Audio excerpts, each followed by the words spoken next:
Les Français nous disent une chose à chaque fois, mais où passe notre argent? On est dans un pays où les prélèvements obligatoires sont parmi les plus élevés de l'OCDE, 46% de prélèvements obligatoires. Et plus les gens payent de l'impôt, plus les gens qui travaillent donnent de l'argent à l'État, moins les services publics sont efficaces. Ce soir, on va traiter de la crise de confiance des Français avec les politiques. Est-ce que ça donne pas un côté un peu tambouille, invective sur les plateaux de télé et en même temps dîner sympathique entre amis? Parce que vous voulez que je vous fasse la liste des journalistes qui sont extrêmement peu agréables avec les responsables politiques et qui s'empressent de les inviter à prendre des cafés ou à déjeuner, parce que je pense que si on fait la liste, il y a un certain nombre de journalistes qui vont être extrêmement mécontents. On fait une émission, on essaie de se sortir un peu de la tambouille politicienne. Non mais, madame, pardon, Juste attendez. un mot, on vous entend parfois très véhément à l'endroit d'autres responsables politiques. Les Français apprennent que, au final, il y a des accords qui se passent en privé. Et madame, quand un journaliste... Pardon.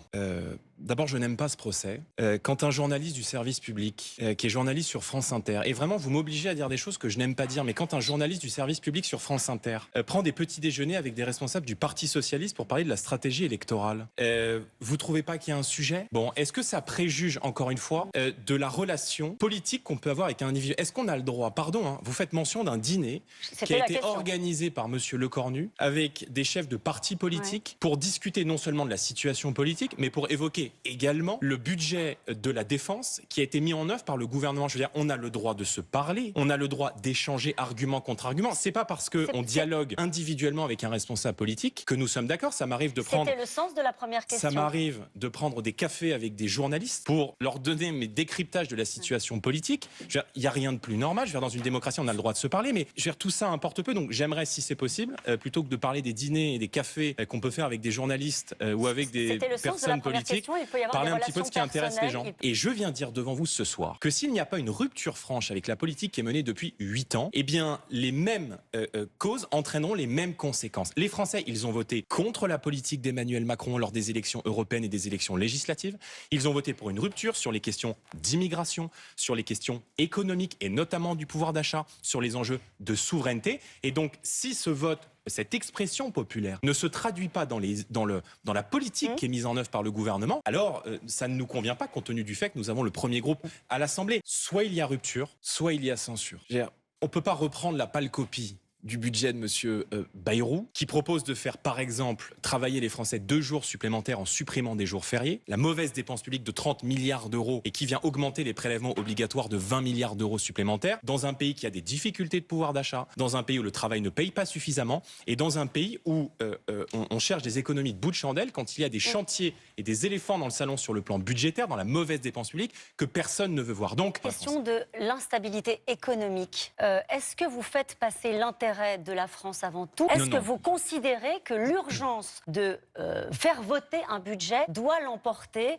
sur l'ensemble des lignes rouges de chacun? Est-ce qu'on ne peut pas arriver, parce qu'il y a urgence, parce que demain la note de la France sera peut-être dégradée, à se mettre d'accord, se mettre autour de la table et trouver des compromis? Mais la réponse est dans la question. La note de la France sera peut-être dégradée. Si la note de la France va être peut-être dégradée, c'est parce que la France est mal gérée et qu'il y a eu depuis 8 ans 1200 milliards d'euros de dettes supplémentaires, c'est-à-dire autant de dettes supplémentaires depuis 8 ans que dans les 50 ans qui ont suivi l'après-guerre. On emprunte aujourd'hui depuis quelques heures, non seulement plus cher que la Grèce, plus cher que la Slovénie, mais désormais plus cher que l'Italie. Donc, ce que je viens vous dire ce soir, c'est que s'il n'y a pas une rupture sur la politique qui est menée depuis 8 ans et en réalité depuis 30 ans, alors on continuera de voir la dette augmenter, de voir les déficits s'aggraver et de voir la balance commerciale se dégrader. Donc, l'urgence de faire voter un budget, je veux dire, c'est pas la question. La question, c'est quel budget? Est-ce qu'on met en œuvre un budget qui rétablit l'équilibre des comptes publics, en tout cas qui remet le pays sur le chemin de la raison budgétaire? Est-ce que dans ce budget, on traite le besoin aujourd'hui d'oxygène pour nos entreprises? Il n'y a pas que la question monétaire, il y a aussi cet impôt de papier que représentent les normes sur l'entreprise française aujourd'hui et qui fait que quand on est chef d'entreprise, on passe plus d'heures à remplir des formulaires administratifs qu'à travailler, à investir, à réfléchir et à se concentrer sur l'activité de son entreprise. Un chef d'entreprise, quand il restructure, c'est parce qu'il y a un projet derrière, c'est parce qu'il y a une vision, il y a des investissements derrière. Or, aujourd'hui, dans la situation dans laquelle on est, faire 40 milliards d'économies pour faire 40 milliards d'économies, ça n'a n'a pas d'utilité. Ça compte quand on fait des économies, pour les agences de notation, pour nos partenaires européens, non? Faire 40 milliards d'économies pour faire 40 milliards d'économies, ça ne sert à rien. Non mais pardon, mon sujet c'est pas les partenaires européens. Mon sujet c'est la France, c'est les Français qui travaillent et c'est nos chefs d'entreprise qui sont des créateurs de richesse et qui ont besoin que l'État revienne à sa place et qu'on puisse recréer de la richesse. Parce que faire des économies de bout de chandelle, s'il n'y a pas de projet politique derrière, je veux dire, quand on fait des économies, par exemple, sur, je sais pas, quand on demande aux Français de travailler 2 jours supplémentaires, en gagnant moins.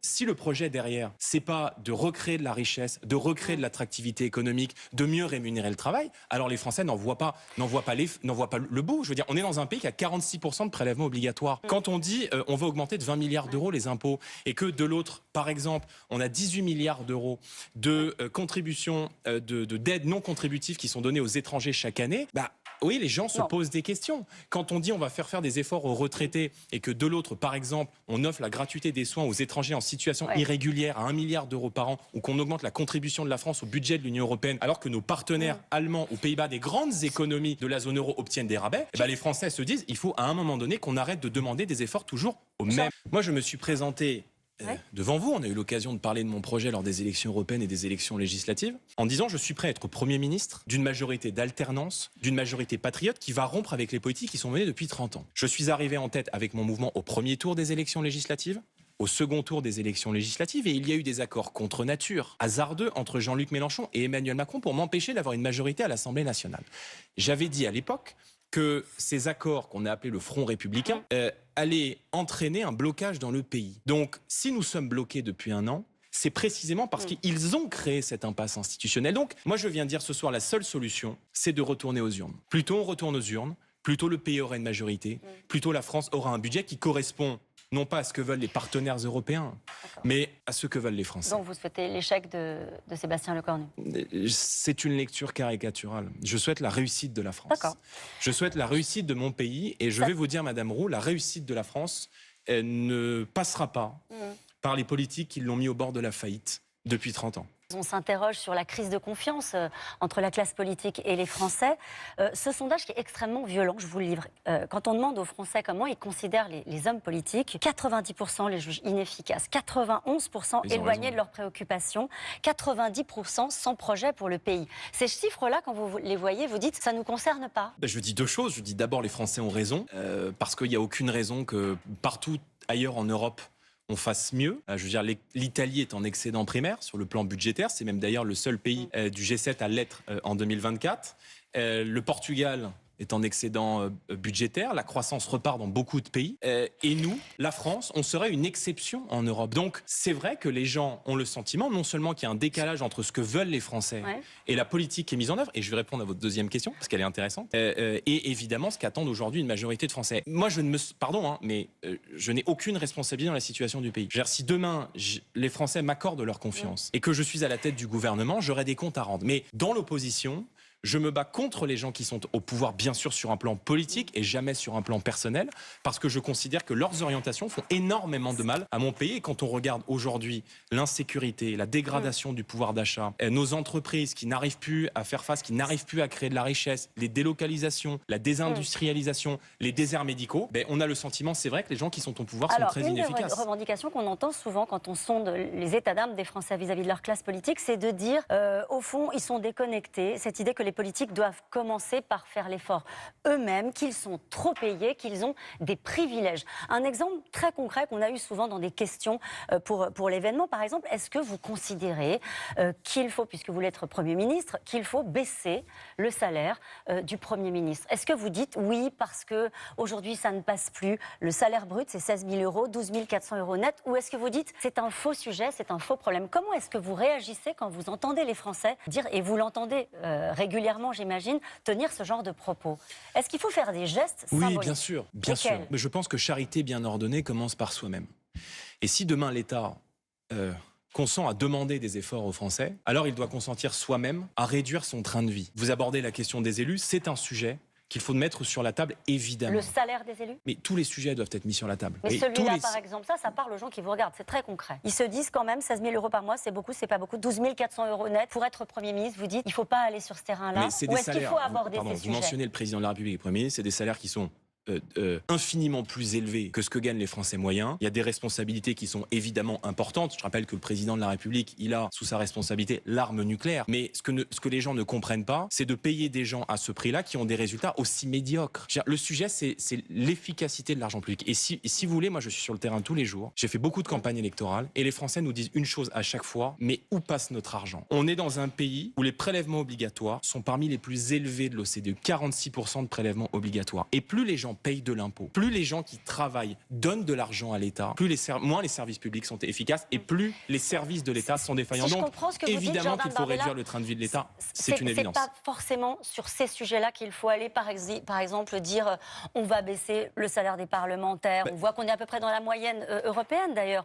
Ou par exemple, baisser le nombre d'élus, supprimer le Sénat. C'est pas dans ce sens-là qu'il faut aller. Si, moi je suis. D'abord, soyons honnêtes, c'est pas en baissant le salaire du président de la République qu'on va résoudre la dette ou qu'on va résoudre l'équilibre financier de la France. Et je pense que tout le monde peut être d'accord là-dessus. Je pense que pour rapprocher le pouvoir du citoyen, il faut réduire le nombre de strates administratives. On a un sujet, c'est la participation des jeunes à la vie politique et en particulier au vote. Bonsoir, monsieur Bardella. Bonsoir. Je vous propose une immersion avec vous le 30 août. Nous sommes à Châlons-en-Champagne.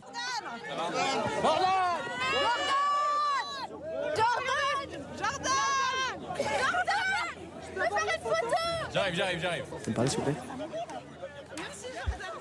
Et au dernier salon de l'agriculture, même chose. On peut dire que c'était un petit peu l'émeute. Au-delà de votre popularité très visible et de la superficialité des selfies, on va s'interroger ensemble sur comment, 1, ça se traduit dans les urnes, et 2, sur votre programme pour la jeunesse. Les urnes, quelques données. C'est assez contre-intuitif puisque 57% des 18-24 ans sont allés voter aux dernières élections législatives. C'est 26 points de plus qu'en 2022. Petite parenthèse, d'ailleurs, beaucoup plus pour la gauche, à 48%, que pour vous, à 33%. Pourquoi je dis que c'est contre-intuitif? Parce que c'est une exception qui confirme cette règle. Si on regarde les 20 dernières années, selon l'INSEE, les écarts de participation selon l'âge se sont considérablement creusés aux législatives précédentes avant la dissolution en 2022. À peine 28% des moins de 30 ans se sont déplacés contre 59% des 65 ans ou plus. Je reviens avec vous face à tous ces jeunes.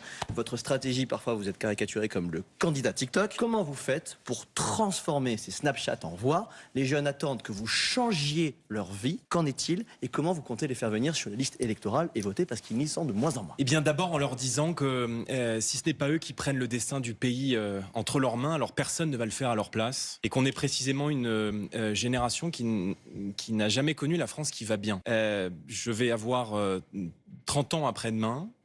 Et comme beaucoup de jeunes de ma génération, même si je fais à 30 ans ce qu'on fait en théorie à 50, on n'a pas connu cette France en pleine prospérité, cette France fière, cette France sûre d'elle-même.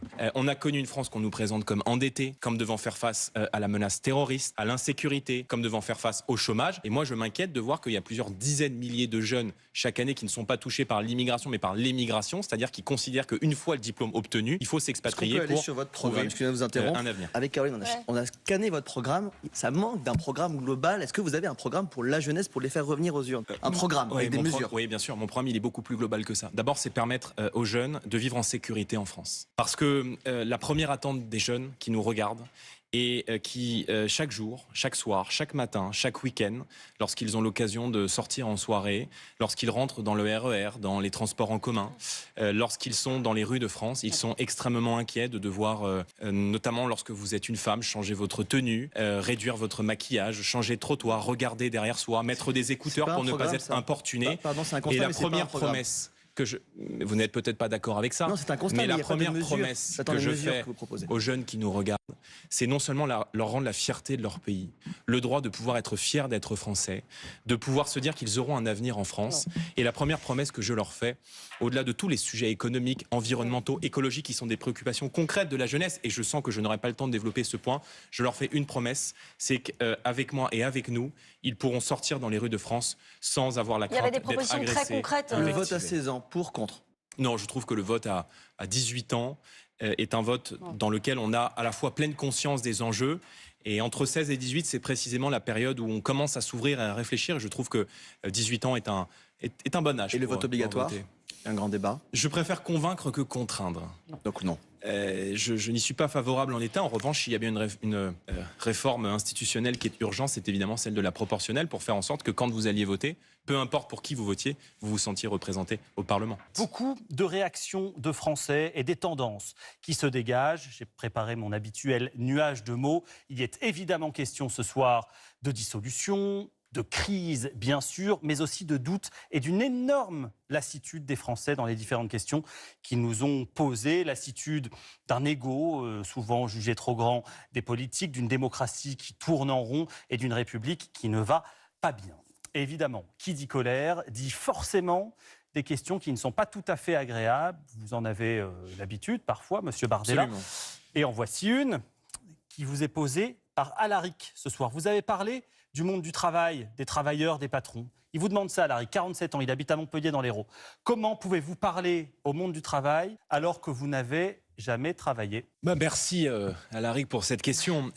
Je ne fais pas du dessin la journée. Quand vous faites de la politique, vous présidez en l'occurrence un mouvement politique, le mien, qui est la première force politique de France, qui compte plusieurs dizaines de salariés que vous avez sous votre responsabilité, des centaines d'élus, à la fois des élus locaux et des parlementaires, que vous préparez l'accession aux responsabilités quand vous êtes dans l'opposition, que vous rédigez les lois quand vous êtes parlementaire. C'est mon cas comme député européen réélu à 2 reprises. Croyez-moi, c'est plus qu'un métier. Vous voyez, c'est un engagement total de sa personne. Et je n'ai aucune honte à dire que pour faire de la politique à haut niveau, il faut aussi avoir été élu, il faut avoir été élu local, il faut avoir été parlementaire, il faut avoir été au contact des Français, il faut savoir ce qu'attendent aujourd'hui les Français. Et je ne crois pas, en l'état actuel des choses, que on puisse faire 2 choses en même temps, et que lorsque vous êtes engagé dans la société civile, que vous puissiez vous consacrer à temps plein aux Français et à la politique. Mais moi, je réponds évidemment à toutes les questions, mais c'est vrai que cette question qui m'est souvent posée, comme s'il fallait avoir honte de faire de la politique, elle n'est jamais posée à mes concurrents. Gabriel Attal, je crois qu'il a fait de la politique, et c'est très bien.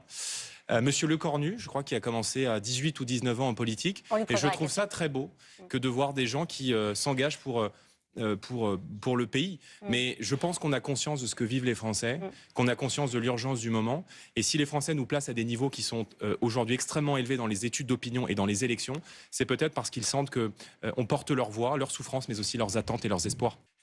J'ai vu l'extrême gauche s'en prendre au mobilier urbain, s'en prendre à nos forces de l'ordre, à nos forces de sécurité intérieure. Je considère que M. Mélenchon jette de l'huile sur le feu et qu'il contribue par ses discours à abîmer aujourd'hui l'ordre public, les valeurs républicaines.